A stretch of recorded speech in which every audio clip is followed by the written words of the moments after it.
Cognizant Classic shocks, stunning collapses, riveting wins, and major changes rock PGA Tour.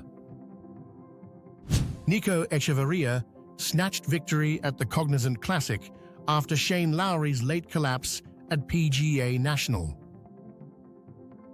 Brooks Koepka rallied for his best PGA Tour finish since returning, firing a final round 65 in his hometown.